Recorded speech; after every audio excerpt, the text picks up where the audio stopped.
Bueno, muy bien, buenas noches. Vamos a iniciar nuestra sesión de hoy y quedamos en empezar a entender lo que es el pacto abrámico, ¿sí? En el capítulo 17 del libro del Génesis. Ahí vamos a entrar. Génesis capítulo 17, que como mencionamos es la parte central del pacto, ¿no? Y bueno. Como también habíamos mencionado, vamos a vincular la importancia de este pacto, que no es algo histórico, no es algo de la cultura hebrea, ni, no, esto va muchísimo más allá. Don Sergio, buenas noches. Va mucho más allá, mucho más. Ujú. Buenas noches, No, Doc. hola, ¿qué tal? ¿Cómo estás? Bien, con un poco de frío, pero bien, bien, estamos bien. Ahora calentando motores. Muy bien. Perfecto. Bien, Aquí estamos, Doc. eso me parece bien. Y el objetivo principal de estudiar este pacto, que yo quisiera que ustedes lo separen de la cuestión histórica, de la historia de la religión del Antiguo Testamento con la nación de Israel. Esto va mucho más allá. Porque una de las cosas últimas que comentamos acerca de este pacto es que es un pacto perpetuo y debemos de entenderlo tal cual.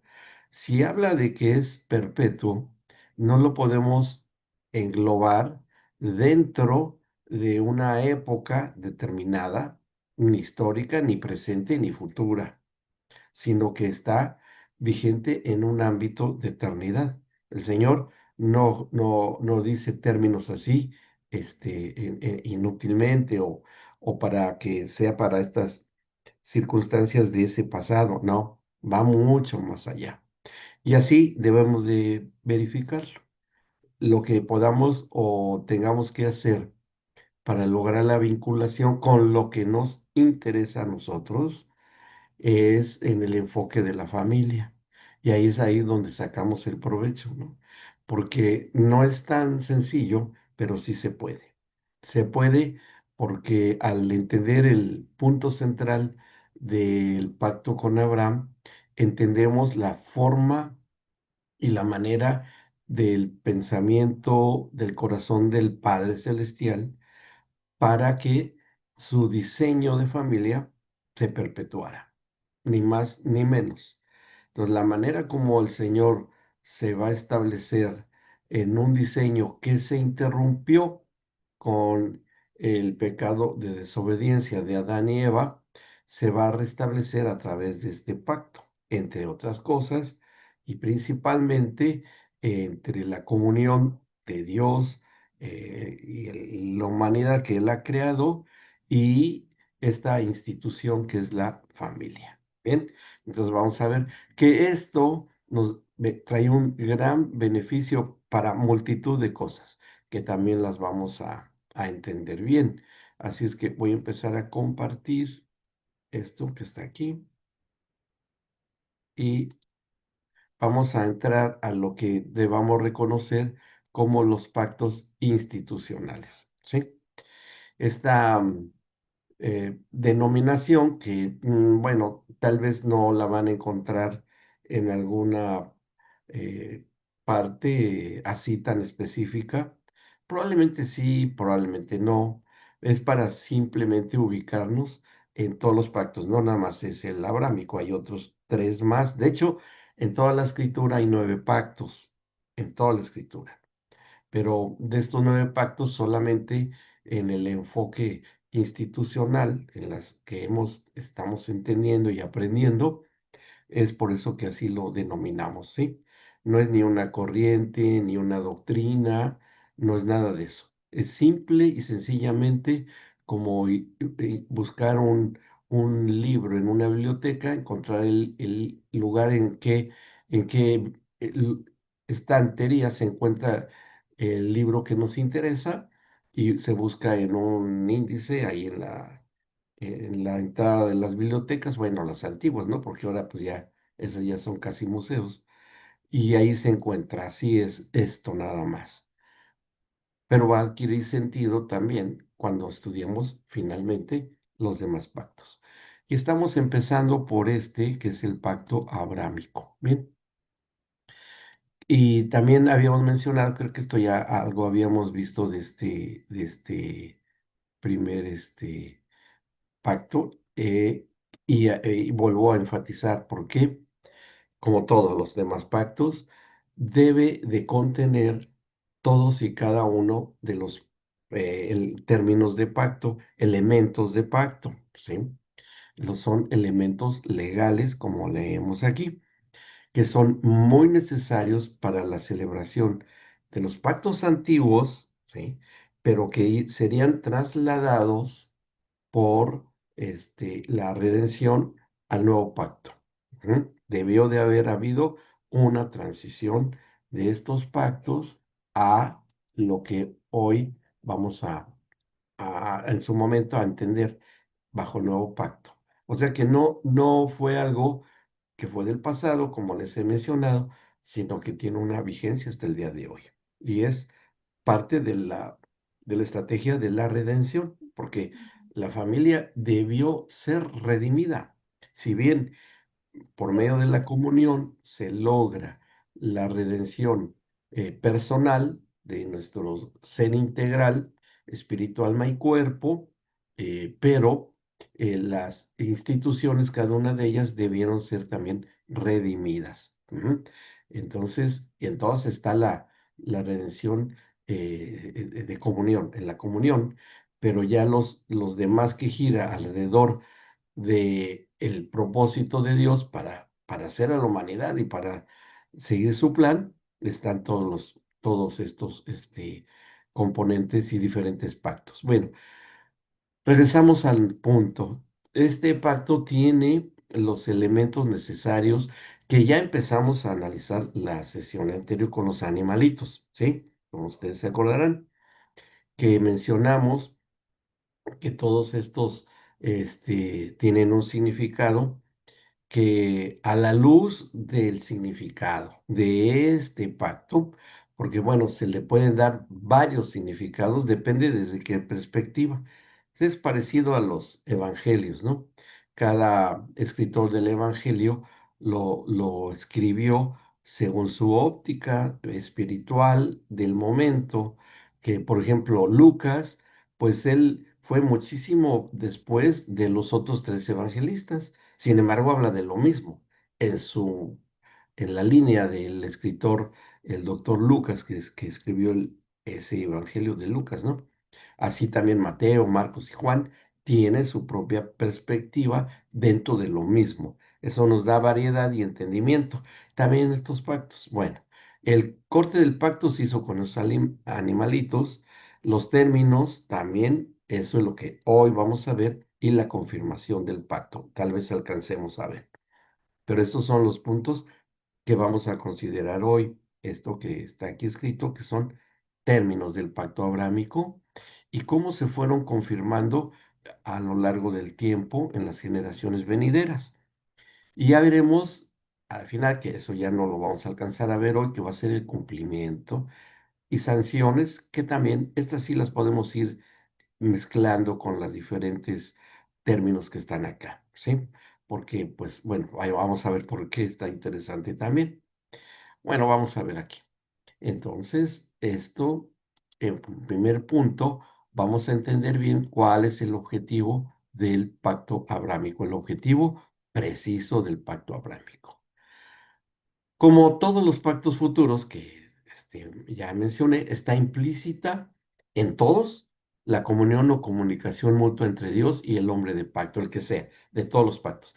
Si no fuera por esto, sería imposible que se establecieran estos compromisos en representantes elegidos, escogidos por Dios para celebrar estos pactos, si no hubiese habido comunión. Entonces, ya quedamos así que en todos estos pactos está contenida esta primera institución importantísima y clave, que es la comunión con Dios. Bien, de diferentes maneras, de diferentes circunstancias, pero dentro de lo mismo. Eso es que es hermoso que el Señor no esté dentro de un aspecto este, encerrado en sí mismo, rígido, difícil. No, no es así.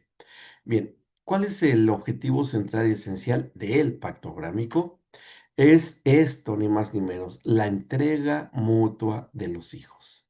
Ese es el punto principal, lo que le da una enorme vinculación a la redención de la familia, a la redención del padre, la redención de la madre, la redención del matrimonio, la redención de los hijos y el total de la familia.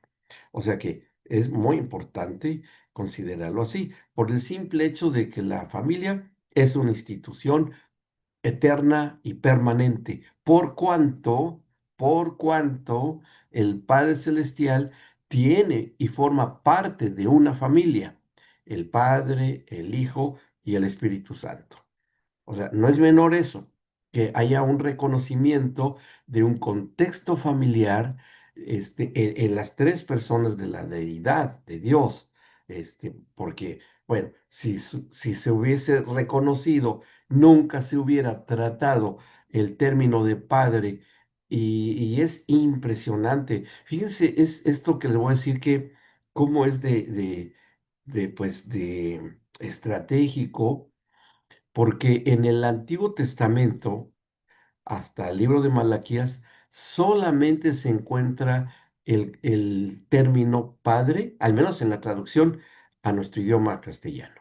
Solo se encuentra en cuatro lugares, así, padre, padre, Dios Padre, ¿sí? Padre, Dios como Padre y Padre siendo Dios mismo. Pero en el Nuevo Testamento es cientos de veces que encontramos Padre, Padre, Padre, Padre, Padre, Padre, cientos, porque ¿qué había o qué detenía el comprender en todos los antiguos pactos esa personalidad, esa configuración del Padre Celestial como Padre?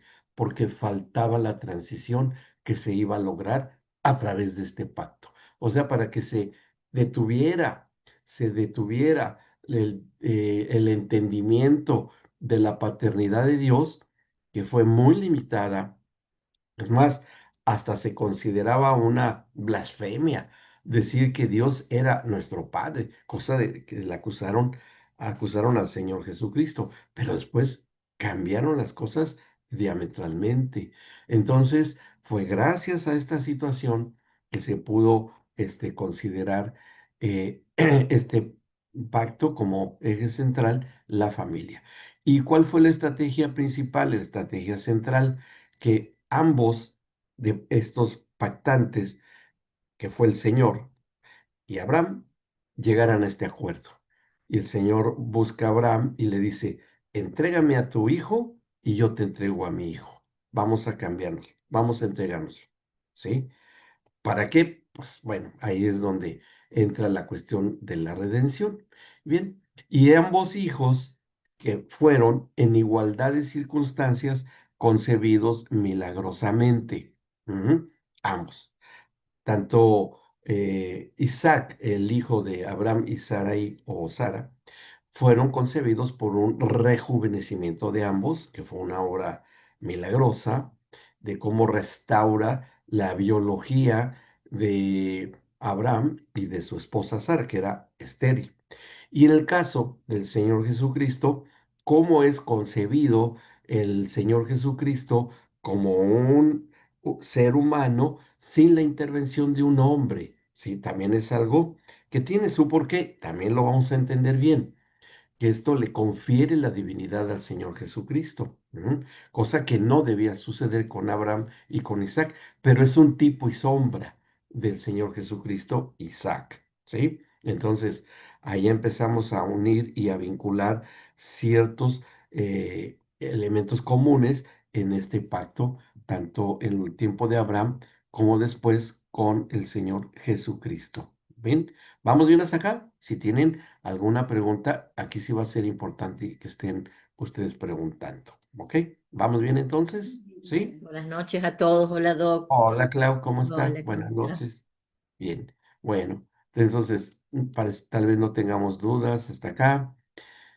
Bueno, ya leímos algo, pero nada más para recordar un poco que el primer contacto se lleva a cabo, y eso lo leímos desde el capítulo 12 del Génesis, cuando se le manifiesta, oye esa voz, Abraham, después ya se le presenta el Señor, y va siendo así sucesiva, en el amor y el cuidado de la persona de Abraham, cómo se va manifestando el Padre Celestial. No cabe duda que fue muy considerado, porque cuando esté con Moisés dice, el que vea mi cara, ese morirá, ¿no? Y bueno, eso no soportaríamos la visión del Dios vivo, ¿no? Seríamos, pues no, evaporados, yo creo, no sé cómo sería eso, pero no aguantaría nuestra configuración limitada por las propias leyes naturales que Dios creó. Entonces, él tuvo mucha misericordia de Abraham porque era importante que así fuese. Vimos cómo empieza poco a poco a hacerle promesas a Abraham, en el protocolo del pacto, ahí también ya avanzando un poco después del capítulo 12, vamos viendo cómo es enviado a salir fuera, llega a la tierra de Canaán y le dice, esta es la tierra que te voy a prometer. Vemos el acontecimiento del sacerdote Melquisedec, sacerdote del Dios Altísimo, que también ya hablamos, que es un prototipo anticipado del Señor Jesucristo en su sacerdocio también, porque a él se le dan los diezmos, a Abraham le da los diezmos y no había ley de Moisés. Y comen el pan y toman el vino, que es un prototipo y sombra de la cena del Señor cuando llegara su tiempo, ¿no? Pero ya queda todo asentado en las crónicas de Dios. Recuerden que también lo mencioné, toda cosa que hace el Señor con todos los hombres de pacto, y aquí estamos estudiando el de Abraham, todas las cosas que fue haciendo Abraham en obediencia o aún en errores y fallas, todo quedó ya dentro del compromiso que fue adquiriendo Abraham con el Señor y el Señor con Abraham. En su momento, el Señor también tenía que responder a esos términos, aunque hayan sido errores, pero bueno, ahí es interesante porque uno se podrá preguntar por qué fallaron, pero bueno, ahora lo menciono.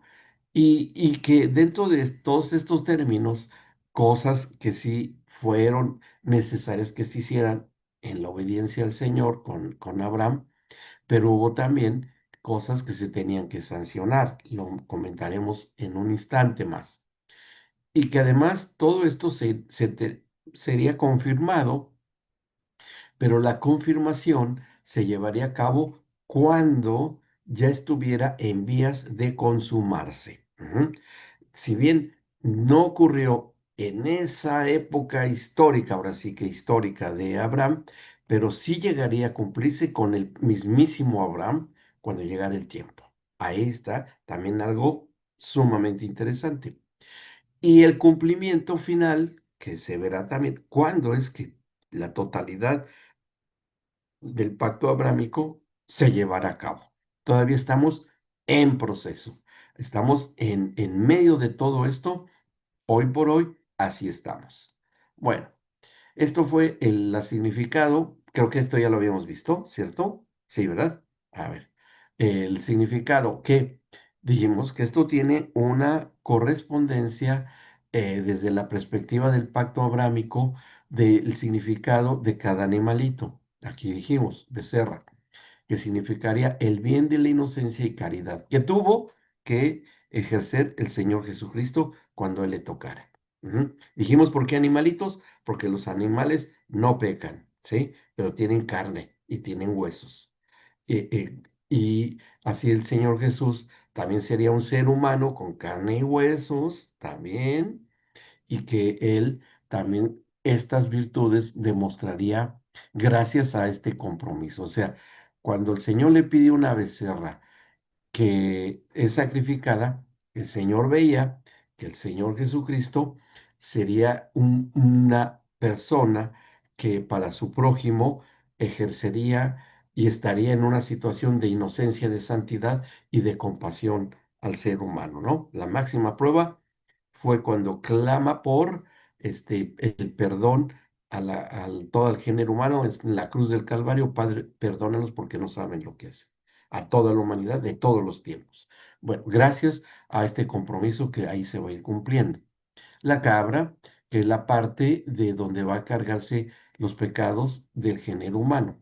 La terquedad, la rebelión y la desobediencia, y el pecado de desobediencia de Adán, los pecados y el pecado de Adán. Ujú.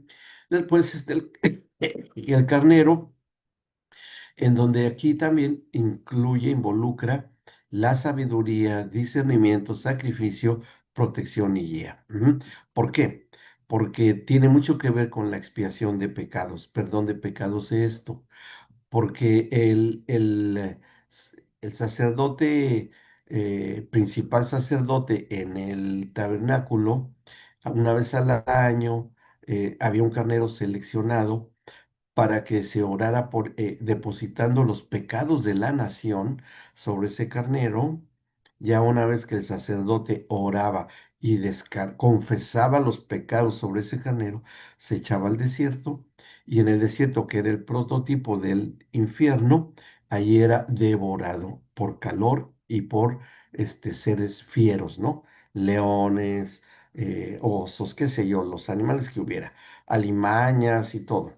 Y eso fue algo muy sabio de parte del Señor que haya ocurrido así, porque esto nos confiere a nosotros la capacidad de discernir entre el bien y el mal por medio de este sacrificio de este carnero que va a cargar con el pecado ajeno, pues, siendo un animalito no pecaba, pero pues ahora está cargado de pecados. ¿Cómo podemos entender esto? Lo podemos entender con la persona del Señor Jesús, que tampoco pecó, pero fue cargado de pecados. ¿Por qué? Por el sacrificio del carnero, que esto nos trae a nosotros protección o preservación a través de la salvación, y nos va guiando al proceso de nuestra redención en una vida de santidad, gracias a este animal, ¿no? ¿Vamos bien hasta acá? ¿Sí? ¿Se entiende? Bien. Bueno, ya saben que sí, sí hay mucha información, pero pueden ver los videos después para comprenderlo bien. Ok, bien, ahí vamos. Tórtola y palomino que no son cortados, eso lo pide el señor Abraham, porque esto es referente directamente a la persona del ministerio del Señor Jesucristo. Y bueno, desde que nace, cuando todas las persecuciones que sufrió el Señor. Fíjense que aún el Señor Jesucristo sufrió persecución desde antes que naciera, con las amenazas de Herodes el Grande, cuando sabe que ha nacido el Mesías Redentor y que manda a quitarle la vida a los pequeñitos allá en toda la región de Belén y en las altas partes, y tienen que huir sus papás, ¿no? A Egipto. Y ya desde ahí sufre persecución. Bueno, en el embarazo de María, cuando van en el camino a Belén, que ella se fue ya prácticamente con 9 meses de embarazo, un viaje largo, un viaje de Nazaret a Belén, no era una distancia ni muy sana para una mujer en términos de su embarazo. Podría haber nacido a la mitad del camino, y era un camino muy peligroso en ese tiempo. Había muchos ladrones, había mucha violencia en esa ruta que existió, y sí, y sí fue así, ¿no? Entonces, después ya, cuando él es señalado, porque fue reconocido de que su padre no era José, sino que había recibido en pecado a María, y fue muy señalado, fueron muy pobres. José y María, por eso llevan una tórtola y palomino, porque eran las ofrendas de la gente pobre. Entonces allá vemos que hay una dirección de una vida de sufrimiento, cómo lo rechazan sus medios hermanos, después es traicionado por su Pedro, su principal apóstol, etcétera, etcétera, ¿no? La cruz, bueno, no se queda atrás, es lo más prevaleciente ahí. Y el palomino, una vida de fe, es decir, vivir en absoluto estado de fe, la fe de Dios en él. la fe hecha carne en la persona del Señor Jesús. Entonces, aplicado todo esto al Señor Jesucristo, esta es la razón de que por qué tenían que ser esos animalitos. ¿Ok? Entonces ya nos queda claro de qué se trata toda esta situación que se cumplió con el Señor Jesús. Y ya desde ahora ya estamos empezando a vincular este pacto con el cumplimiento de la etapa de cumplimiento del Padre con Jesucristo. Bien, vamos a continuar.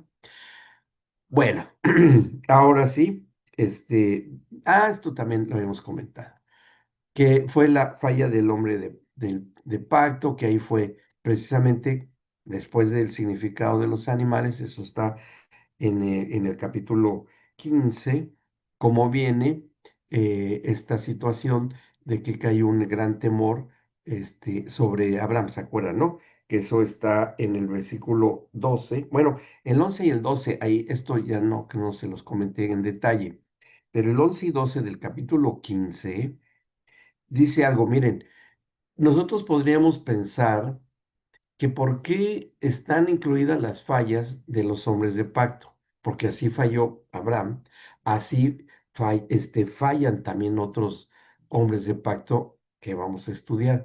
Y uno pensaría, bueno, pero ¿por qué el Señor escogió a esta gente? ¿Por qué no buscó a alguien como mucho más perfecto en su vida? Por ejemplo, un José, ¿no? El del soñador, ahí con que fue el que se fue a vivir a Egipto y llegó a ser gobernador, o de un profeta que sí, también tuvieron sus cosas, pero llevaron una vida mucho más, tal vez, indicada para un compromiso así. Porque esto lo propició el Señor. Él propició que hubiese una falla precisamente en errores muy específicos para que el Señor las incluyera dentro de los términos de pacto, porque iba a ser necesario que este tipo de errores o fallas de los hombres de pacto después se remediaran para que nosotros pudiésemos disfrutar del beneficio cuando hubiera la restauración o la redención. Les pongo el ejemplo en esto de Abraham. Ahí en el versículo 11 dice, y descendían aves de rapiña sobre los cuerpos muertos y Abraham las ahuyentaba. Esto fue bueno. Como lo hemos dicho, el Señor estaba muy atento a todo lo que hacía Abraham. Y él podía inclusive preguntarle a sus ángeles, bueno, sí lo sabría, ¿no? Pero bueno, ¿qué está haciendo Abraham? Pues está ahuyentando a los buitres y a todos los aves de rapiña que se quieren comer a los animalitos. Ah, muy bien, ok, qué bueno que él quiere o está teniendo la valentía o bueno, o sea, enfrentarse a los buitres y no debe haber sido pocos ahí en esas zonas debe haber sido una multitud de aves de rapiña que habría en ese tiempo y no eran pollos, no eran pavos, eran animales que tenían garras y picos y por el hambre podían haber lastimado a Abraham y él los ahuyenta. ¿Qué es lo que nos va después a beneficiar esas acciones de Abraham? Por ejemplo, ¿no? Bueno, que el Señor vería que en su momento nosotros tendríamos la capacidad de poder reprender al príncipe del aire, al príncipe de este mundo, que sería las huestes de maldad, con gracias a esta acción de Abraham, ¿sí? O sea, eso nos dio a nosotros, ganamos esta autoridad, porque así lo hizo Abraham y después el Señor lo haría con los hijos espirituales de Abraham, que somos nosotros. O sea, el Señor dice, bueno, también tu descendencia va a tener esa capacidad de ahuyentar al carroñero.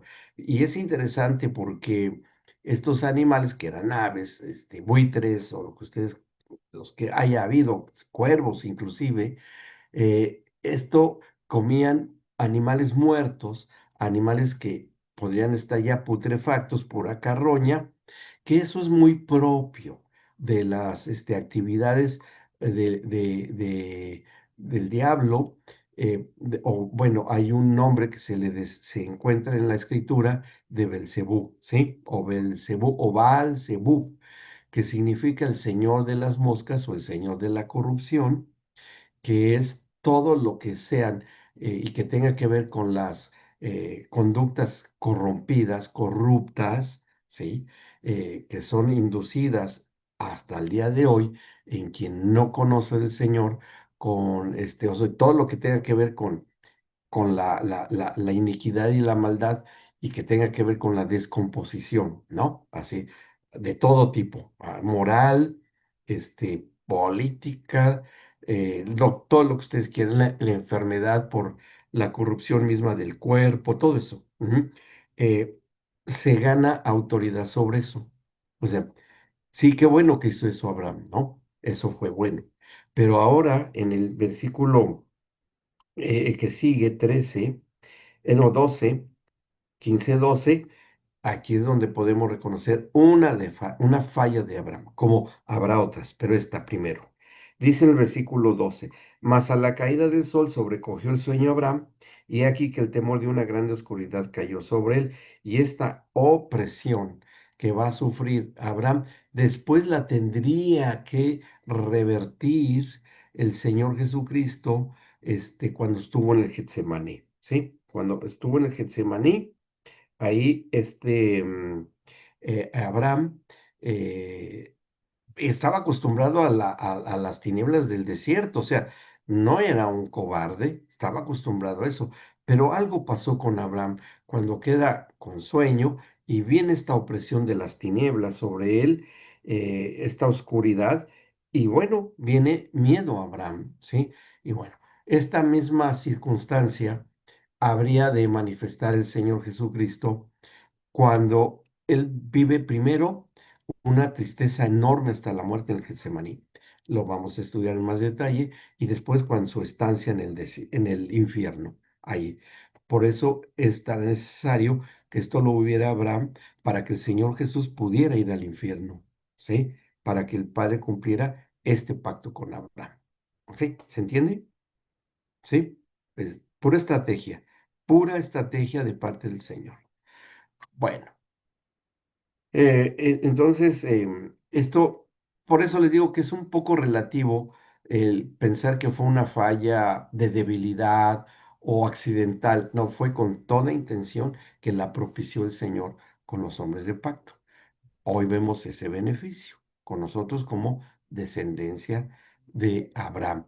No se les olvide que aunque hayan pasado miles de años desde Abraham hasta hoy, nosotros somos descendencia espiritual de Abraham. Debemos de identificar, no hebreos porque él no era hebreo, ni asirio caldeos como él lo era. No, no, no tiene nada que ver con una cuestión de raza, de etnia, ni tan siquiera de sangre, ¿no? Sino una cuestión total y absolutamente espiritual. ¿M? Pero lo tenemos en su lugar, no es una cuestión de que, es parte así, que hay que rendirle soberanía y no sé, lo peor, ¿no?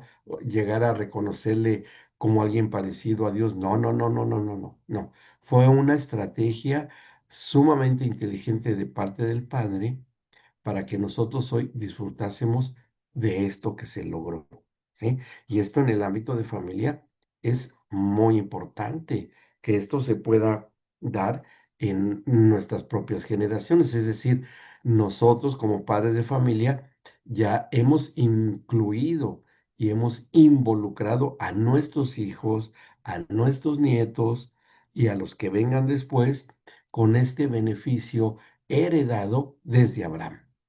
¿Ok? Entonces, sí es importante que lo reconozcamos, porque podría surgir por ahí alguna pregunta con uno de nuestros hijos, y eso que porque a veces los hijos hacen muchas preguntas, o alguien que conozcamos. ¿Y por qué yo debo de reconocerme con la fe de Abraham? ¿Quién fue ese señor? ¿Por qué se habla mucho de Abraham o qué tuvo que ver Abraham con estos tiempos de hoy? No, no encuentro la relación. ¿Por qué tenemos que saber lo de Abraham? Bueno, porque son estrategias que vinieron del corazón del Padre. Entonces, que esto a nosotros nos da muchos argumentos muy fuertes y positivos para la consejería familiar, la orientación matrimonial, una actividad pastoral, una actividad X en lo donde tengamos que darle a luz a alguien que ignora lo que es la familia bajo diseño de parte de Dios. Es la gran riqueza que esto tiene. Perfecto. Bueno, vamos a continuar. Ahora, ¿cuál es el punto de la estrategia de esta entrega de los hijos, ¿no? Que dijimos que era lo central del pacto abrámico, el estratégico pacto de los hijos. Aquí vamos a estar un buen rato. Y vamos al capítulo 17. En el capítulo 17, ahí vamos a encontrar nosotros, habíamos empezado a leer los primeros versículos, me parece que hasta el versículo 7, 17, 7 de Génesis. Ahí nos habíamos quedado. Nada más para recordar, aquí ya se presenta de una manera imponente, majestuosa, pero soportable para Abraham. Ahí se le aparece el Padre Celestial. Ya no es en visión, ya no es una vocecita por ahí, ya no es una forma humana, sino que ya es una forma imponente, ¿no? Cuando le dice, yo soy el Dios Todopoderoso, anda delante de mí y sé perfecto. Y ahí ya el Señor empieza a hablar de un pacto. Ya había habido una cuestión de protocolaria de pacto. ¿Se acuerdan cuando pasa el horno humeante y una antorcha entre las mitades de los animalitos? ¿Sí? Que eso va a tipificar la oración de intercesión, la oración de los santos, cuando la carne de nosotros empieza a ser cortada por la obra del Espíritu Santo, como la espada de dos filos, y que es una obra del Espíritu Santo. Ahí se profetiza que el fruto del Espíritu va a ser una realidad en nosotros cuando seamos llenos del Espíritu Santo. Ya se establece ahí como un término de pacto. O sea que fue importante que eso lo viese Abraham para que él quedara ya con esta, eh, revelación visible a sus ojos cuando ve el horno y la antorcha entre las mitades de los animalitos. Ya con el tiempo Abraham lo entendería. Es impresionante cuando lo entiende Abraham. Bueno, entonces ahí ya llegamos, ahí nos quedamos, cuando da la clave en el 7, y estableceré mi pacto entre mí y ti y tu descendencia después de ti en sus generaciones. Ya habla aquí, ya empieza a anunciar el Señor a Abraham que terminó, o sea, término en el sentido ahora sí que de tiempo, de hasta cuándo tendrá vigencia este pacto, cuando le da esta clave, le dice a Abraham, estableceré mi pacto entre mí y ti. Ya es individual, empieza a individualizar el pacto entre ti, Abraham, tú y tu descendencia inmediata, tu hijo que vas a tener, tus nietos y tu descendencia, que por ahí nacería el pueblo, la nación de Israel. Por esa línea ya empieza, dice el Señor, pero después le dice, entre mí y tu descendencia, después de ti, en sus generaciones.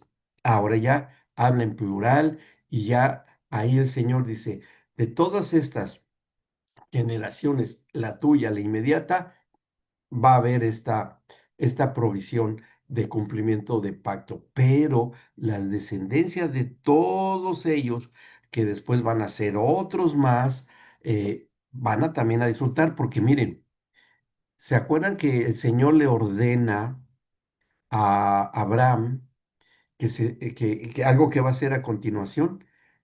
No sé cuándo no se los he dicho, pero ahora se los voy a decir ahora. Les dice que este pacto que se va a punto de celebrar, no solamente lo va a hacer Abraham solo, lo van a hacer todos los varones de su casa. Todavía no nació Isaac, pero todos sus sirvientes y sus servidumbre tenían que acompañarlo en hacer este pacto. O sea que ya está incluyendo, claro, el eje principal va a ser Abraham, pero también las personas que están ahí, varones con sus familias, que van a participar de este pacto desde ya. desde ese momento, que después tomarían sus caminos y se irían por otros lugares. Y empieza la dispersión de la paternidad de Abraham en muchos lugares. Vayan a saber a dónde fueron a dar todos los siervos de Abraham, pero que se empezaron a diseminar, seguramente que sí. Entonces, ya ahí empieza a tener una aplicación a varias, y había Damaseno, ¿no? Que era una de otra nación, y otros más que, pues, de donde fueran, ya estaban involucrados en este pacto, que hizo su patrón y que él creyó y todo, y bueno, los siervos creyeron, ¿no? Pero se la tuvieron que también involucrar a estas generaciones primerizas en este pacto. Y eso es lo que va a hacer. Dice, además, que va a ser pacto perpetuo, y ya está.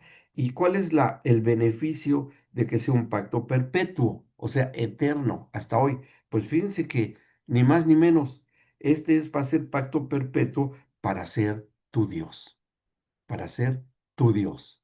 Y ahí es cuando se manifiesta la adopción de una raza que había caído de la gracia y de la gloria de Dios, cuando el Señor ya tiene la posibilidad por la fe de Abraham que se establezca ese vínculo de una paternidad eterna.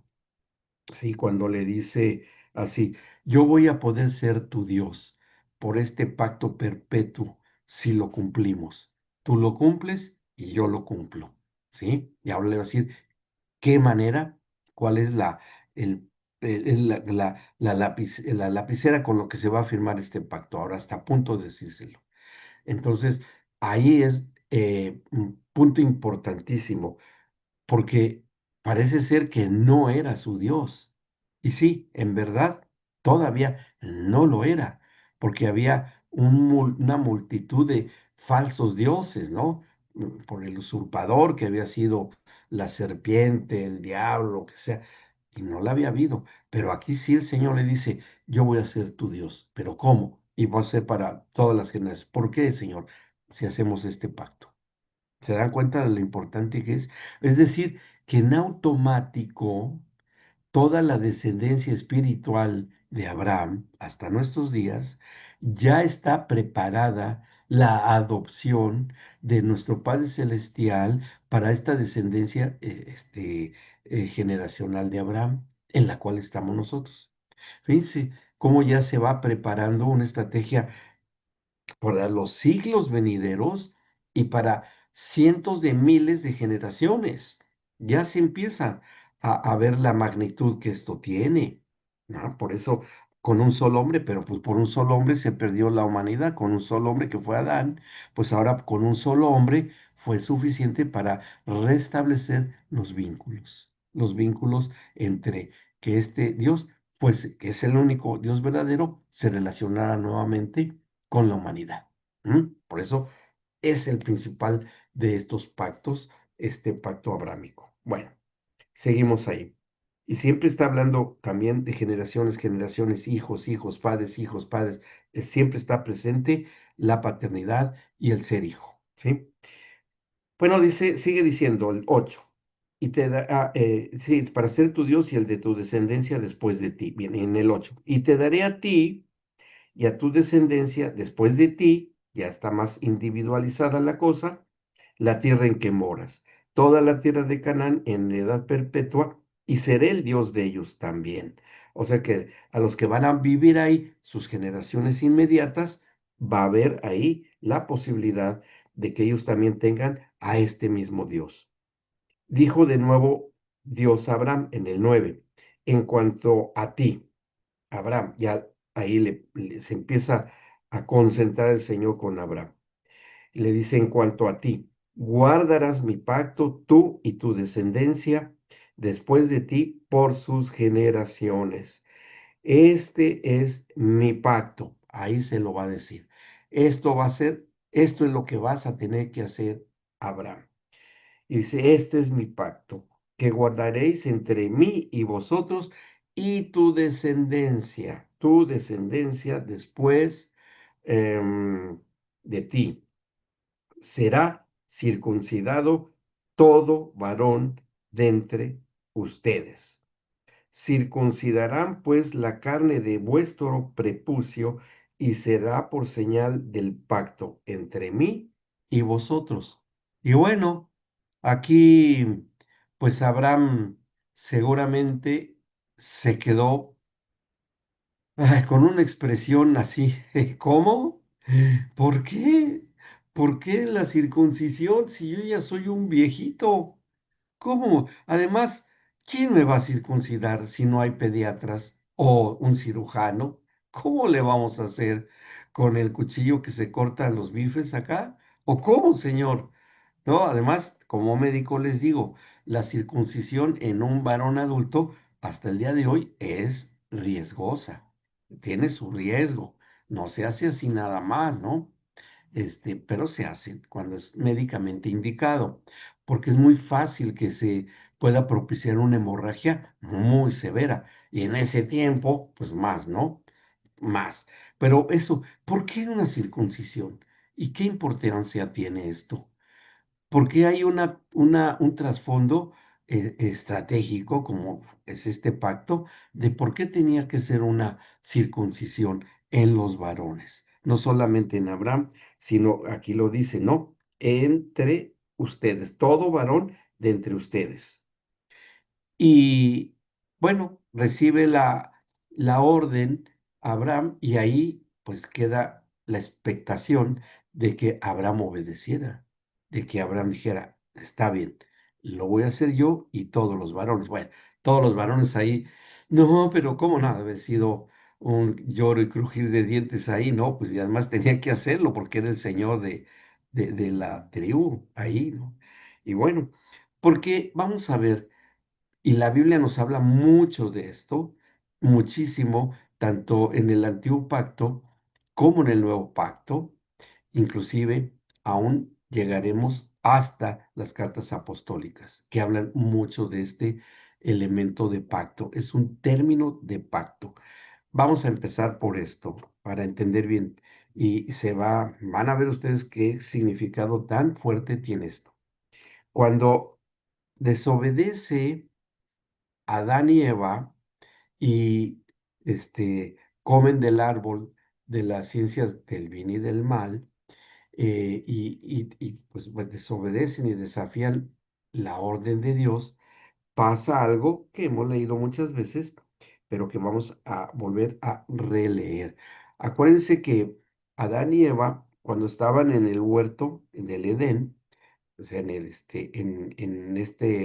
antes de que pecaran, en el capítulo 2 del Génesis, donde dice 25, 2, 25, dice, y estaban ambos desnudos, Adán y su mujer, y no se avergonzaban. ¿Por qué dice eso ahí? Porque, miren, la vergüenza es un sentimiento, una emoción combinada de varias cosas, ¿sí? Y esta emoción, sentimiento, perdón, este sentimiento de tristeza, de, pues hasta cierto punto de enojo, podríamos decirlo, va a generar este sentimiento cuando ellos desobedecen. Porque, fíjense, Adán y Eva, originalmente en el huerto del Edén, solamente el Señor nos ha dado cuatro emociones que hasta hoy tenemos. Solo cuatro emociones. Estas cuatro emociones que hasta hoy tenemos, más otra agregada, pero las cuatro originales fueron el afecto, o sea, en todas sus manifestaciones, el amor, que puede ser el amor filial, ¿no? El amor de padre a los hijos y los hijos a los padres y madres, por supuesto. El amor eros, que es el amor en el matrimonio, ¿verdad? El enamoramiento, la intimidad sexual, etcétera, etcétera, que deba de ser en el matrimonio, el amor a astorgos, el amor al prójimo, o sea, facetas de lo que es el amor, ¿sí? Es una emoción. Ujú. Y eso es lo que más se parece a la esencia del Padre, porque Dios es amor. Entonces, para nosotros reconocer a un Dios que es amor, debió haber insertado en el espíritu de Adán esa este, cualidad, atributo del Padre para ser hechos a la imagen y semejanza de la esencia del Padre, que es amor, que Él es amor. Importante que si estuviera esta emoción, que se iba a manifestar a través del alma proviniendo del espíritu. También otra emoción, segunda emoción que nos fue dada desde el principio, fue la alegría, ¿sí? La alegría que tiene una antecedente espiritual que es el gozo. La raíz de la alegría en el aspecto espiritual es el gozo, ¿sí? El gozo es un atributo de Dios mismo, porque Él se goza cuando un pecador se arrepienta, hacen fiesta en el cielo, danzan los ángeles cuando un pecador se arrepiente. Entonces hay alabanza, hay danza, hay regocijo, ¿no?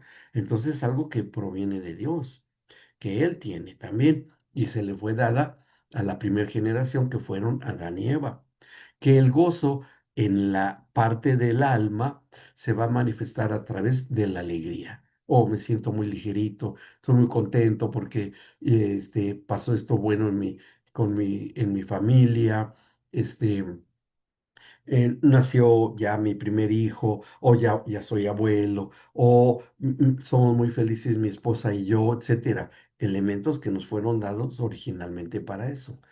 Y la felicidad es la manifestación corporal de la alegría, ¿sí?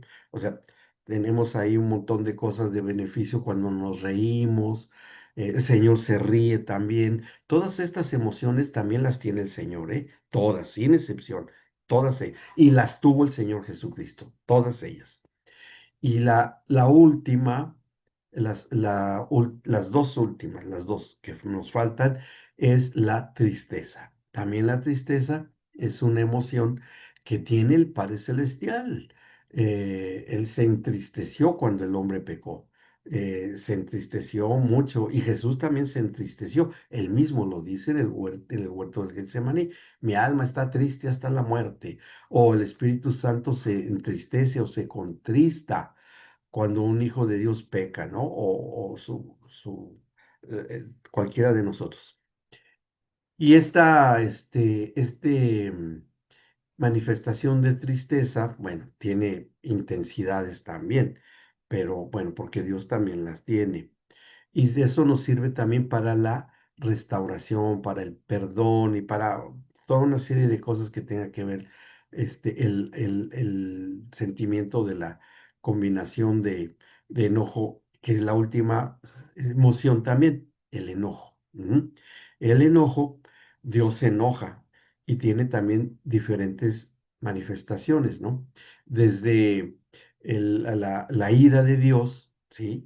Que es tremenda, que en eso se basan los juicios de Dios por el diluvio, cuando, bueno, con el pueblo de Israel, y cada rato se enojaba con el pueblo de Israel, y vemos la furia cuando viene sobre Sodoma y Gomorra, todos los juicios de Dios, que el Señor tiene su furia, ¿no? Y en los últimos tiempos también se habrá de manifestar. Pero la más común es el enojo, que es lo que nosotros tenemos diariamente. Y el enojo es una forma que nos induce a la disciplina o a educar a los hijos, ¿no? O que nosotros seamos educados. Entonces el enojo, pues sí, también tiene diversas manifestaciones en nosotros. Entonces esas cuatro emociones están desde el diseño del hombre y la mujer. Pero aquí hay una emoción nueva que aparece. Hay una nueva emoción que no se las había dado el Señor a Adán y Eva, pero se aparece, que después de la desobediencia ya la pues, pueden hacer evidente. Leímos en el 25 que ambos estaban desnudos, Adán y su mujer, y no se avergonzaban. Es decir, no existía este sentimiento de vergüenza. No era necesario que se avergonzaran. ¿Por qué? Porque ellos vivían en una santidad pasiva, pero en un estado de santidad. No había malicia en ellos, ¿no? Entonces ellos no tenían ningún problema porque esto de estar desnudos en el hebreo tiene diversas aplicaciones. Una de ellas es que después la encontramos en la ley de Moisés, que la desnudez y significa literalmente observar con morbosidad los genitales del prójimo, ¿sí? Con morbo, así con malicia, cosa que Adán y Eva no se veían así, ¿no? Pero ahora está cambiando algo, porque dice que no se avergonzaban, pero ¿por qué dice eso? Porque después sí va a pasar eso. Después viene la historia de que la serpiente los induce a la desobediencia, primero con Eva, que hace que desobedezcan al Señor, extravía sus sentidos y después convence a su marido y desobedecen los dos. Así que hasta el capítulo 3 versículo 6, ahí, una vez que han sido abiertos sus ojos del alma, que van a prevalecer sobre la visión espiritual, va a prevalecer lo emocional. Y eso es característico del hombre carnal, del hombre natural, o lo que es en último grado terrible, el hombre animal, ¿sí? En el que empiezan ya a verse de diferente manera.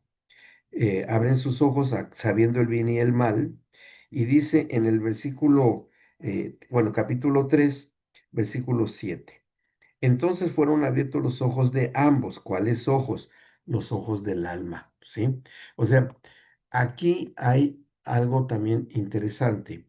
Em, esta ¿Por qué pasó esto? ¿Por qué parece que cierran los ojos del espíritu y abren los ojos del alma? ¿Sí?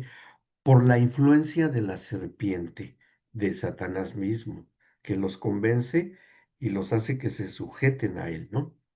Fíjense que un significado de lo que es la palabra o en la denominación de Satanás es interesante porque es el proceso en el que van a entrar Adán y Eva y de ahí tiene que sacarlos el Señor. La palabra o ese concepto de Satanás que viene del hebreo Samael, así como se oye Samael, que después se distorsiona y se transforma en Satanás. Samael significa ser ciego a Dios o estar cegado para con Dios. Eso significa. O sea que el hombre pierde la capacidad de poder ver las cosas de Dios, ¿sí? Por eso es que se cierran los ojos del espíritu y se abren los ojos del alma, nada más, pero se cierran los del espíritu. Eso es lo que en el 5 de alguna manera, está contenido en esto, en el versículo 5 serán abiertos vuestros ojos, ¿no? Sí, ¿cuáles? Las del alma, es decir, ustedes serán hechos a mi imagen y semejanza, no podrán ver a Dios. Y eso es en sí a Satanás mismo, ¿sí? O sea que entran en un ámbito espiritual en el cual hay compañerismo, hay una sujeción a Satanás, sí, así, porque esto, que fueron abiertos sus ojos. Y dice en el 7, entonces fueron abiertos los ojos de ambos, pero ya con esa visión de la iniquidad, de la malicia, de la maldad, en la desobediencia. Entonces fueron abiertos los ojos de ambos y conocieron que estaban desnudos, pero ya con esa visión, ¿sí? Entonces vean la reacción. ¿Cómo reaccionan Adán y Eva? Dice, entonces cosieron hojas de higuera y se hicieron delantales. ¿En qué repercute? ¿En qué repercute en Adán y Eva? En la manera en que el género humano debía de perpetuar las generaciones sobre la tierra. Justamente en eso, justamente. ¿Por qué? Porque se cubren sus genitales con hojas de higuera. ¿Para qué? Para ocultar la misma creación de Dios, que era la sexualidad y el sexo del género humano, ¿sí? Ahora lo van a llevar al oculto, porque ya están bajo una visión espiritual diferente, ¿sí? La de el tentador, la de la serpiente o la de Satanás. Ya empiezan a ver transformada su capacidad procreativa, su capacidad de que a través de lo que ellos ya habían tenido, que habían sido relaciones íntimas en el Edén, ya habían tenido relaciones íntimas porque ya era reconocido como marido y mujer por el Señor y ya habían practicado y hecho el pacto matrimonial, ¿sí? Con todos los elementos de pacto. O sea, ellos ya tenían vida activa en su intimidad, ya lo tenían. Pero ahora va a ser diferente la perspectiva que ellos tienen de su desnudez y ahora se ocultan delante del Señor, porque pues de quién más si no había otras personas. Y se cubren y se hacen delantales. Cosieron hojas de higuera y no sé con qué lo hicieron, pero ahí hicieron alguna cosa horrible, incómoda, de hojas cortadas de hojas de higuera. ¿Se acuerdan cuando el Señor maldice la higuera? Sí, que no le dio fruto. Ahí fue, se vuelve a reavivar ese acto de desobediencia, con Adán y Eva, ¿no? Pero ya llegaremos a ese punto. Bueno, dice, se cubren y se cubren sus genitales de ambos, de Adán y Eva. Y oyeron la voz del Señor que se paseaba en el huerto al aire del día, y el hombre y su mujer se escondieron de la presencia del Señor Dios entre los árboles del huerto, como si esto fuera posible esconderse, ¿no? Ya habían perdido la visión espiritual de un Dios que es omnipresente, porque por más que se escondieran detrás de un árbol como unos niños, el Señor pues, los veía, ¿no? Pero el Señor como que va a dar una pequeña concesión todavía a este matrimonio, ¿sí? Cuando les dice en el versículo 9, perdón, en el 8. Oyeron la voz del Señor Dios que se paseaba en el huerto, se escondieron entre los árboles, sí.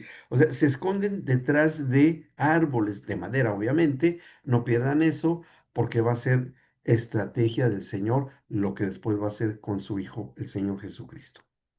Se esconden detrás de los árboles y en el 9 dice, mas el Señor Dios llamó al hombre y le dijo, ¿dónde estás tú? Como si no supiera dónde, ¿no? Pero es esa pequeña concesión que les está dando a ellos, ¿no? ¿Dónde estás tú? Y responde Adán. Él respondió, oí tu voz en el huerto y tuve miedo. Y ahí aparece esta nueva emoción. Pero ya en un Adán desobediente, en un Adán que ha cometido el pecado de alta traición. El pecado principal de Adán es el de alta traición, de desobediencia. Ese es el pecado. Después vendrían todos los pecados que surgieran en el género humano. Entonces, le dice a Dios, oí tu voz en el huerto y tuve miedo. Y desde entonces el miedo queda instalada en la humanidad entera hasta hoy y es un medio de supervivencia. Porque pues en el tiempo que esto ocurrió no había animales venenosos, no había enfermedades, no había plagas, no había alteraciones del clima, no había frío excesivo, calor excesivo, era un lugar idóneo para vivir, donde había solamente una luz y bendición, un bienestar eterno, pero se ha perdido. Entonces, aquí vemos que esto ya está desapareciendo, y le dice con esta emoción nueva, porque estaba desnudo y me escondí. Entonces el Señor, pues puede darse cuenta que el hombre ya ha pasado por un proceso. En el 11 dice, Dios le dijo, ¿quién te enseñó? O sea, tú ya tuviste un maestro, ¿sí? Tú ya tuviste alguien que te tuvo que enseñar. Y eso, cuando leímos lo de Génesis en Ezequiel 28, del origen de la serpiente antigua, o cuando era Lucifer, que dirigía la adoración del diablo, que es peca. Él es el primer pecador en la creación, no de la humanidad, sino del mismo, estos ángeles que hubo y se rebelaron, pero ya ahí surge la iniquidad. Entonces el Señor dice, ¿quién te enseñó? Porque, ¿se acuerdan? Leímos en alguna ocasión en Isaías capítulo 14, donde se dice ahí que andaba rondando en el huerto del Edén la serpiente, el diablo, andaba rondando por ahí y el Señor lo sabía, porque no había otro lugar a donde fuera enviado Satanás más que ahí, a la tierra, que toda la tierra que había en ese tiempo era Edén, o sea, era todo Edén. Y él sabía que había sido eso, pero le está dando esta concesión a que Adán se arrepintiera. ¿Quién te enseñó? Porque pregunta. No dice, a ti te enseñaron y eres culpable. No, no lo dijo así el Señor. Dice, ¿quién te enseñó? A ti te enseñaron, ya pasaste por este proceso. Dice, ¿quién te enseñó que estabas desnudo bajo esta óptica, no? Y le dice, porque eh, ¿quién te enseñó? ¿Has comido del árbol que yo te mandé? No comieses. Y ahí está la oportunidad de Adán y haberle dicho, sí, Señor, reconozco que te desobedecí y yo necesito que esto, no sé qué debas de hacer, Señor, pero no debía hacerlo. Pero no hace eso, Adán. ¿Qué le dice al Señor? La mujer que me diste por compañera me dio del árbol y yo comí. Puf, proyecta su culpa sobre su mujer, la que era hueso de sus huesos, carne de su carne. Dice, ella me dio y yo obedecí. Ah, qué bien, ¿no? Qué bien. Bueno, entonces ahí sabemos lo que ocurre cuando le dice a la mujer en el 13. Entonces el Señor Dios dijo a la mujer, ¿qué es lo que has hecho? Y dijo la mujer, la serpiente me engañó y comí. Y aquí viene lo que ya el Señor ve la necesidad de la redención de la familia, del matrimonio. Porque en primer lugar, ya encontramos como un tipo de adulterio espiritual de entre la serpiente y Eva.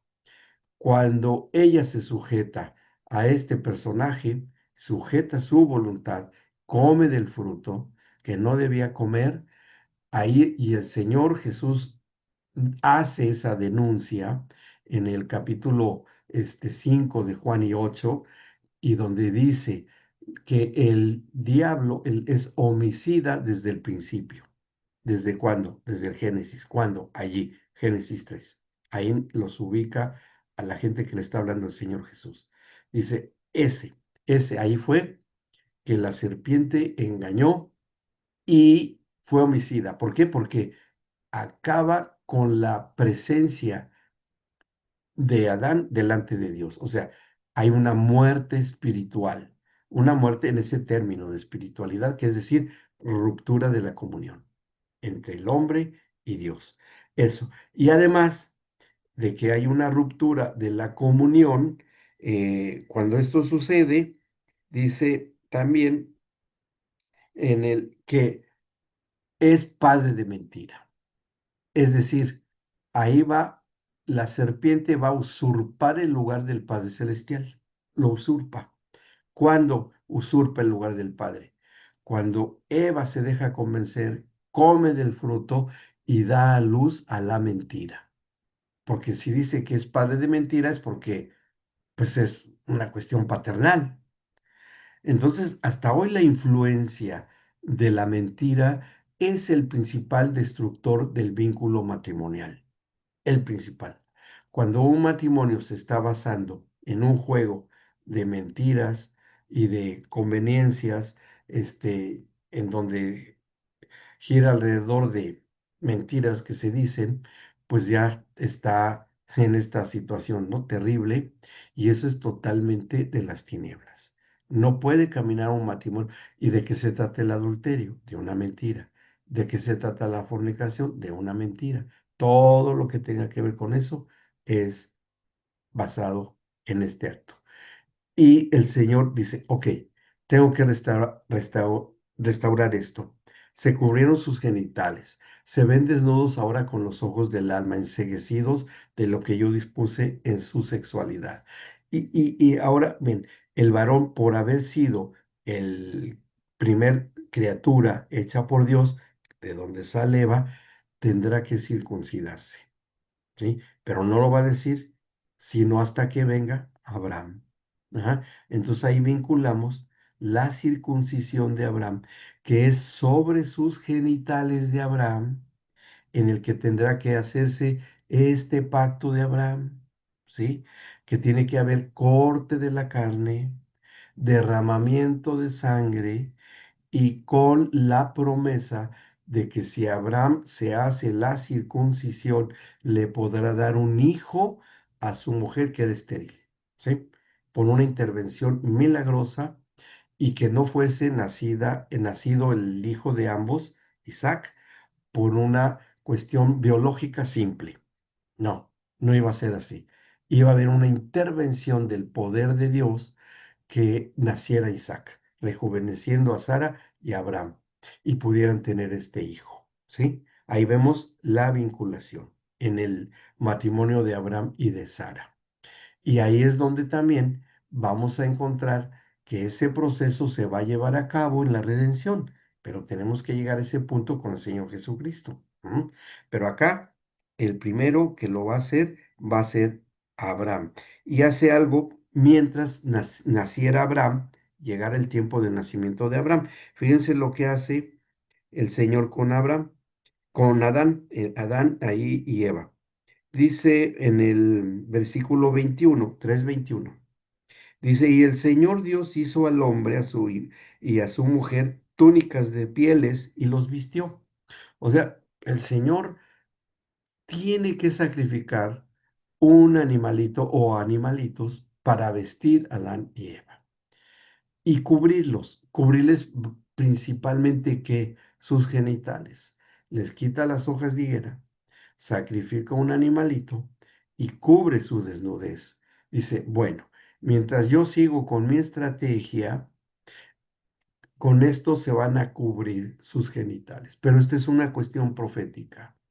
¿Y qué animalito podríamos deducir que serían cubiertos Adán y Eva? Eso lo vamos a descubrir más adelante, pero les puedo anticipar. Debió haber sido un cordero sacrificado con lo que van a ser cubiertos. Ambos, tanto Adán como Eva. Que para cubrirse, ¿qué? Bueno, sus genitales, hasta que llegara el tiempo de Abraham. Y ahí empieza a haber una línea profética para restaurar el vínculo matrimonial y la comunión con Dios. ¿Ok? ¿Vamos bien hasta acá? ¿Sí? Bueno. Ahora, dice que los va a cubrir con estas pieles y los vistió. Y bueno, ya después los saca del huerto del Edén y bueno, ya sabemos el resto de la historia. Regresamos al Génesis, donde estábamos en Génesis capítulo 17. Nos quedamos en el 11.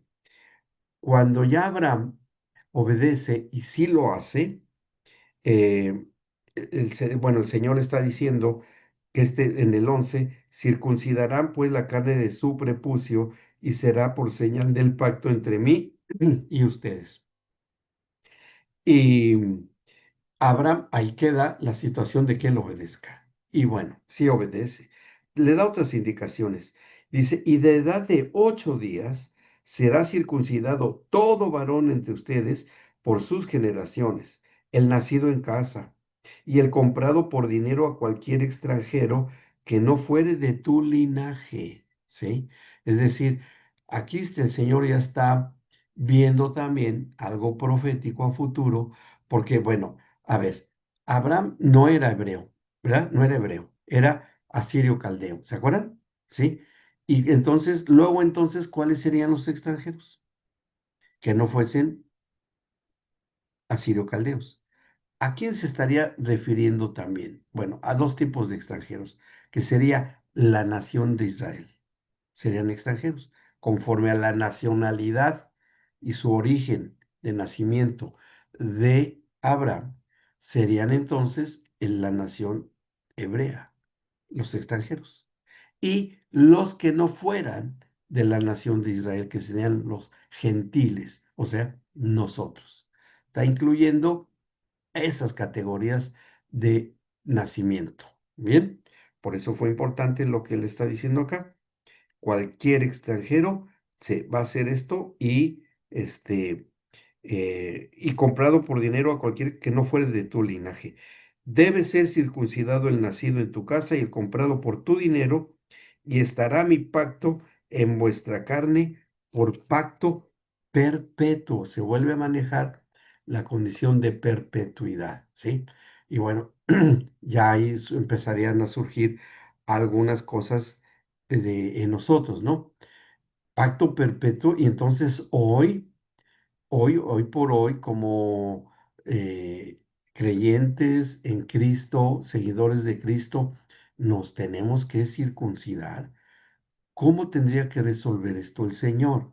Tenía que resolverlo de alguna manera, ¿no? Y bueno, el 14 sigue diciendo, y el varón incircunciso, el que no hubiere circuncidado la carne de su prepucio, aquella persona será cortada de su pueblo, ha violado mi pacto. Bien, entonces la circuncisión del prepucio queda como una señal evidente corporal entre Abraham y su descendencia y todos los varones que le acompañaban. Y ahí va a quedar durante siglos hasta que pasaran los 400 años de la nación de Israel, y entonces sí, ya llegaría la ley de Moisés, en donde se vuelve a establecer nuevamente el pacto con Abraham. La nación de Israel, que ya va tomando forma después del nacimiento de Isaac, que fue circuncidado, después de Jacob y las tribus, ¿todos ellos se circuncidaban? Sí, todos ellos. Se van a Egipto, después a vivir, que ahí por medio de José y todos los medios hermanos de José se diseminan en Egipto, sí. ¿Todos circuncidados? Sí. Y después se va a formalizar esto en la ley de Moisés, ¿sí? Pero antes de la ley de Moisés ya había circuncisión, y después de la ley de Moisés había circuncisión. Hubo circuncisión con un asirio caldeo que fue Abraham, que no fue judío, sí. Y después con la nación de Israel, sí. Y después aparecería con gentiles, o sea, que no fueran ni judíos ni de esa región de Abraham, sí también.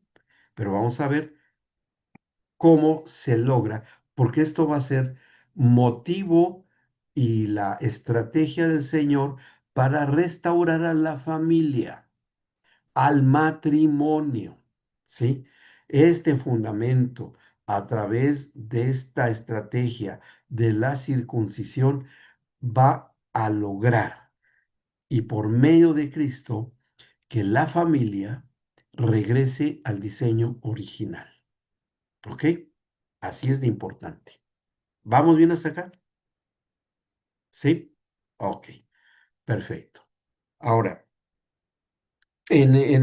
vamos a hacer algo, a viajar ya en el tiempo, ¿verdad? Porque de esto se trata también, al capítulo 29 del Deuteronomio, que es cuando el Señor le está dando la ley a Moisés, ¿sí? De ahí de Abraham nos vamos hasta el Deuteronomio.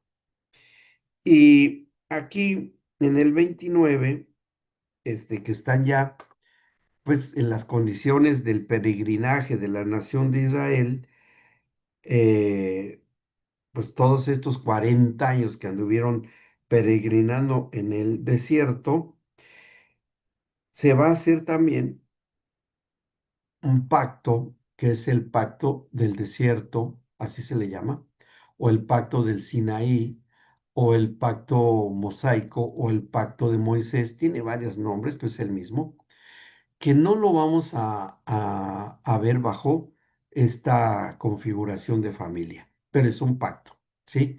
Que tiene su razón de por qué. Eh, Tiene que también darse, pero no es un pacto institucional, sino es un pacto de todos los pactos que el Señor hizo, desde el pacto matrimonial, el pacto con Noé, los otros pactos que hay, y ese entra en esa categoría. Ujú. Sobre todo para que la nación de Israel fuese consolidada como el pueblo de Dios, ¿sí? Como el pueblo de Dios, que no tiene que directamente que ver con nosotros más que lo de Abraham, ahí sí, pero no una descendencia directa de la nación de Israel con nosotros que no somos judíos, o sea, no lo somos. Bien, ahora, ¿qué es lo que encontramos aquí y muy importante que se tenía que cumplir? El capítulo 29 viene esta advertencia en el 15, versículo 15, cuando hace un pacto de la nación de Israel, para la nación de Israel. Vamos a leer desde el 12 porque vale la pena que lo entendamos, porque está hablando de generaciones, de padres e hijos.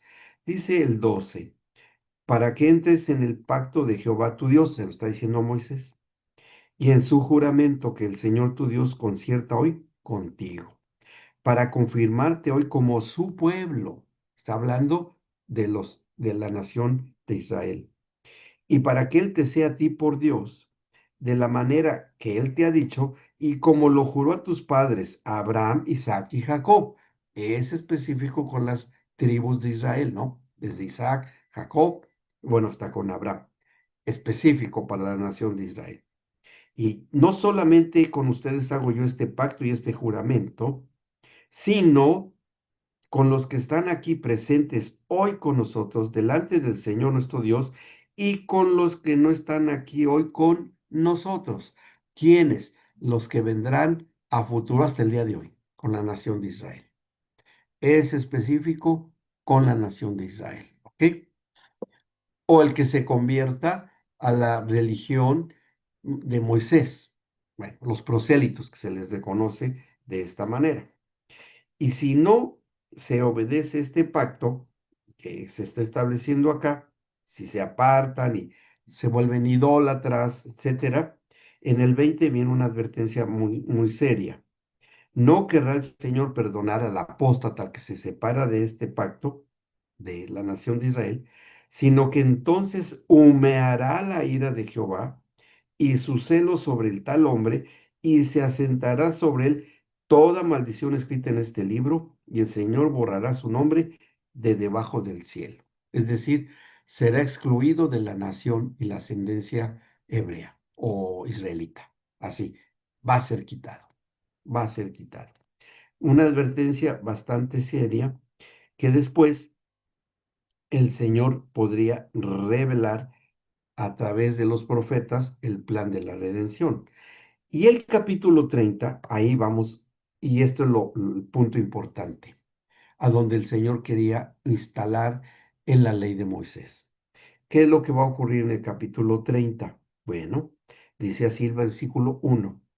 Sucederá que cuando hubieren venido sobre ti todas estas cosas, o sea, por la desobediencia, que eso venía desde la naturaleza de Adán, la bendición y la maldición que he puesto delante de ti, y te arrepintieres en medio de todas las naciones a donde te hubiera arrojado el Señor tu Dios, por la desobediencia, términos de pacto, de sanciones. Dice, y vean lo que dice el 12, este es bien importante, el 2. Y te convirtieres al Señor tu Dios, y obedecieres a su voz conforme a todo lo que yo te mando hoy, tú y tus hijos, con todo tu corazón y con toda tu alma, entonces el Señor hará volver a tus cautivos y tendré misericordia de ti y volverá para recogerte de entre todos los pueblos a donde te hubiera esparcido el Señor tu Dios. Y aquí, obviamente, que se haría un cuestionamiento profundo, Moisés y todas las tribus, ¿no? ¿Y cómo es que nos convertimos a Dios? ¿De qué manera nos convertiremos a Dios, no? ¿De qué forma? Ya tenemos la circuncisión de Abraham, la hemos obedecido. ¿Qué más hay que hacer? ¿Cómo nos podemos convertir a Dios? Aquí dice que si obedecemos a lo que hoy te ordeno, con todo tu corazón y con toda tu alma, ¿sí? Y bueno, el Señor va a seguir hablando y llega al punto del versículo 6 y ahí está la clave. Ahí está la clave de cómo es que podrían convertirse a Dios. Ya no nada más con la cuestión de Abraham, ahora va otra cosa, de la circuncisión de Abraham. Dice, si tú te convirtieres al Señor tu Dios y obedecieres, dice el 6, y si esto haces y te puedo bendecir por tu obediencia y poseas la tierra que a donde están ahora y serán llevados. Dice el 6, circuncidará el Señor tu Dios tu corazón o tu espíritu, porque a eso se refiere, tu espíritu.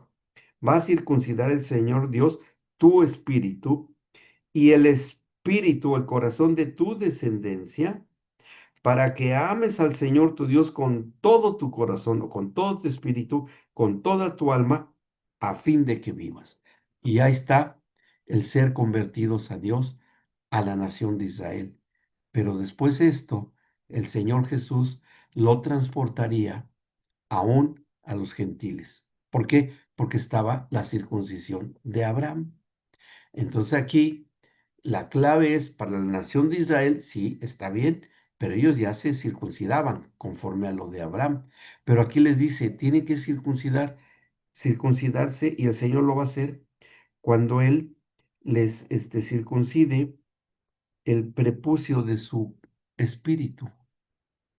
¿Y cómo le hará el Señor para circuncidar el prepucio de nuestro corazón o de nuestro espíritu? ¿Qué nuestro espíritu tiene prepucio? Y las mujeres se preguntarán, ¿y dónde en las mujeres? ¿O cómo? ¿Cómo podemos explicar a nosotros que eso se pueda hacer? Esto se conservó por toda la historia de la nación de Israel, que se tenía que circuncidar hasta que llegara el nacimiento del Señor Jesucristo, para que esto fuese ya instalado en la redención a través de Cristo. Bien, bueno, ¿vamos bien hasta acá? ¿Sí? ¿Alguna duda o alguna pregunta? ¿No? ¿Vamos bien? Es buen momento para preguntar si tienen dudas. ¿No? ¿Todo bien? Ok. Vamos a ver la clase que viene. eh, ¿Cómo es que se logra a través del Señor Jesucristo esto? ¿Sí? Porque esto se tenía que hacer cuando le tocara hacerlo al Señor, al Padre Celestial, con su propio Hijo, como lo hizo Abraham con su Hijo. Pero tenemos que ver más del pacto abrámico. Me fui hasta acá la circuncisión, pero es necesario ver otros elementos de pacto que tiene que ver directamente con lo que va a ocurrir con el Señor Jesucristo y con Abraham a la vez, ¿sí? Pero hoy vamos a dejar hasta acá y la próxima sesión vamos a ver cómo es que en el pacto abrámico debían entrar otros términos de pacto agregados, importantes y estratégicos. Bien, muy bien. Bueno, vamos a detener esto.